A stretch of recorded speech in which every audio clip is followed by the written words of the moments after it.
Os dilemas sociais surgiram no final do século XIX na Inglaterra. O governo chegou para os vários criadores de ovelhinhas e disse: olha, cada um tem o seu pasto particular para ser usado pelas suas ovelhas. Agora, quando alguém tiver com o seu pasto muito gasto, precisando ser reciclado, enquanto isso, pode colocar as suas ovelhinhas no pasto comunitário aqui do meio. O que aconteceu? Todo mundo botou as suas ovelhinhas no pasto comunitário e o pasto comunitário foi destruído. Não é isso? Então, desde aquela época, os economistas, os políticos, pensam nesse dilema social. Ou seja, como está na tela, o dilema social é um caso particular das interações estratégicas que estudam as situações em que a racionalidade individual conduz a uma irracionalidade coletiva. Nessas situações, cada indivíduo recebe uma recompensa maior por não cooperar com os outros. Contudo, se todo mundo fizer a mesma coisa, o resultado vai ser pior do que se houvesse uma cooperação coletiva. Se nós todos aqui morássemos em torno de uma praça, hoje é aniversário da minha namorada, eu resolvo então entregar um ramo de rosas, uma dúzia de rosas para minha namorada. Racionalmente, como mostra no nosso slide, é muito mais barato eu arrancar uma dúzia de rosas do nosso jardim do que eu pagar R$50 numa floricultura. Racionalmente é melhor. Mas se eu e todos fizerem a mesma coisa, o resultado vai ser o quê? A destruição do jardim. A teoria dos jogos, ela tenta modelar matematicamente os dilemas sociais. Ou seja, com o auxílio da teoria dos jogos, a organização, a empresa, tenta moldar parcerias estratégicas que fazem com que se crie uma ruptura de tendências, como mostrada no slide, de forma que o cone de cenários vá na direção que seja melhor para a nossa empresa e para a coletividade. Seguinte. A origem da teoria dos jogos está num trabalho de um húngaro radicado nos Estados Unidos, von Neumann. Von Neumann também é conhecido como o pai do computador digital. Ele, em 1944, junto com aquele austríaco chamado Morgenstern, publicaram um livro chamado A Teoria dos Jogos e Comportamento Econômico, no qual eles analisam jogos de soma zero. Jogo de soma zero é aquele em que, para eu ganhar, você tem que perder, para você ganhar, eu tenho que perder.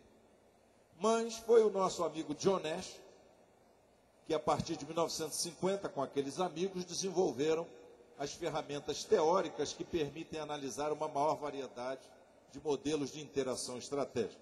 Os senhores não conhecem o John Nash como é, mas provavelmente devem ter visto aquele filme, Uma Mente Brilhante, com o ator Russell Crowe fazendo o papel de John Nash.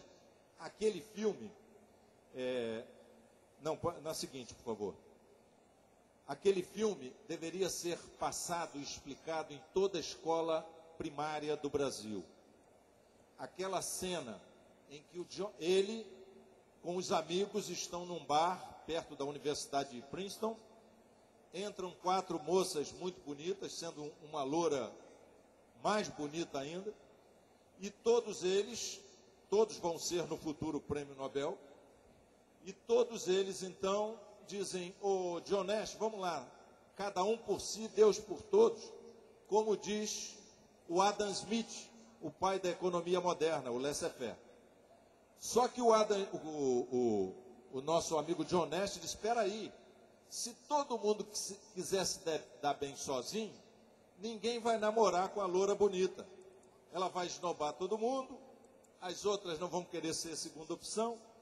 Então, ele estabelece uma lei que eu acho que é a prova matemática daquele samba-canção que diz que se malandro soubesse como é bom ser honesto, seria honesto só por malandragem. Então, a questão de se fazer cenários prospectivos, se usar a teoria dos jogos para construir parcerias e alianças estratégicas, é questão de inteligência. Só existe, eu costumo dizer, que só existe um jogo em que você pode levar alguma vantagem, é o jogo instantâneo, em que você vai comprar um objeto, por exemplo, pede um desconto, o vendedor dá o desconto, você compra, sai correndo e nunca mais encontra com o vendedor. Fora isso, em qualquer jogo de médio e longo prazo, se um levar vantagem sobre o outro, certamente ou você vai ficar chateado ou o outro vai ficar chateado. Então, a começar pela instituição do casamento, né? Eu tenho 36 anos de casado. Ou seja, se alguém quiser levar vantagem num jogo, certamente vai perder. A seguinte, eu vou terminar então, eu vou passar isso, porque o tempo não me permite, se durante as perguntas eu puder, eu mostro esse slide. Eu queria apenas passar rapidinho, porque me pediram aqui para falar sobre os cenários do Brasil. Então, gente, eu coletei de cada cliente meu um pedacinho do cenário mais provável, só para mostrar para os senhores aqui. Mas eu gostaria de mostrar o seguinte: o cenário mais provável é apenas a descrição da evolução de uma cena que compõe a conjuntura de hoje, até conformação de uma cena hipotética em 2022, por exemplo, a qual, segundo pessoas que a gente convida, no caso do Tribunal de Contas da União, por exemplo, mais de 10 mil convidados, essas pessoas avaliam que aquele, nas condições de hoje, é o cenário que tem maior probabilidade de ocorrer. Cabe ressaltar que, na dependência do que a gente fizer, e os outros atores também, esse cenário muda. Portanto, é necessário que tenhamos capacidade de acompanhar esse cenário mais provável. Então, apenas como exemplo, por favor, para eu terminar aqui, estamos em 31 de dezembro de 2022. Em 2007, com 5,4%, o Brasil alcançou o segundo maior PIB da série histórica, iniciado em 95, ficando atrás apenas do PIB de 2004, que atingiu a marca de 5,7%. Em 2008, o PIB cresceu 5,1%, apesar da crise. Em 2009, o PIB ficou estagnado, mas foi melhor do que a média mundial, que teve retração de 2%. No entanto, o cenário mais provável de hoje é de que o Brasil entre num círculo virtuoso de crescimento médio anual acima de 5% ao ano. Nem tudo são flores. O seguinte. Também, a seguinte, por favor. Também como cenário mais provável, os índices de violência e criminalidade, que estavam entre os mais altos do mundo, não foram reduzidos a contento. Expandiu-se o uso de drogas com o consequente crescimento do tráfico e de seu poder econômico. O crime organizado continuou a intimidar e corromper instituições privadas e públicas.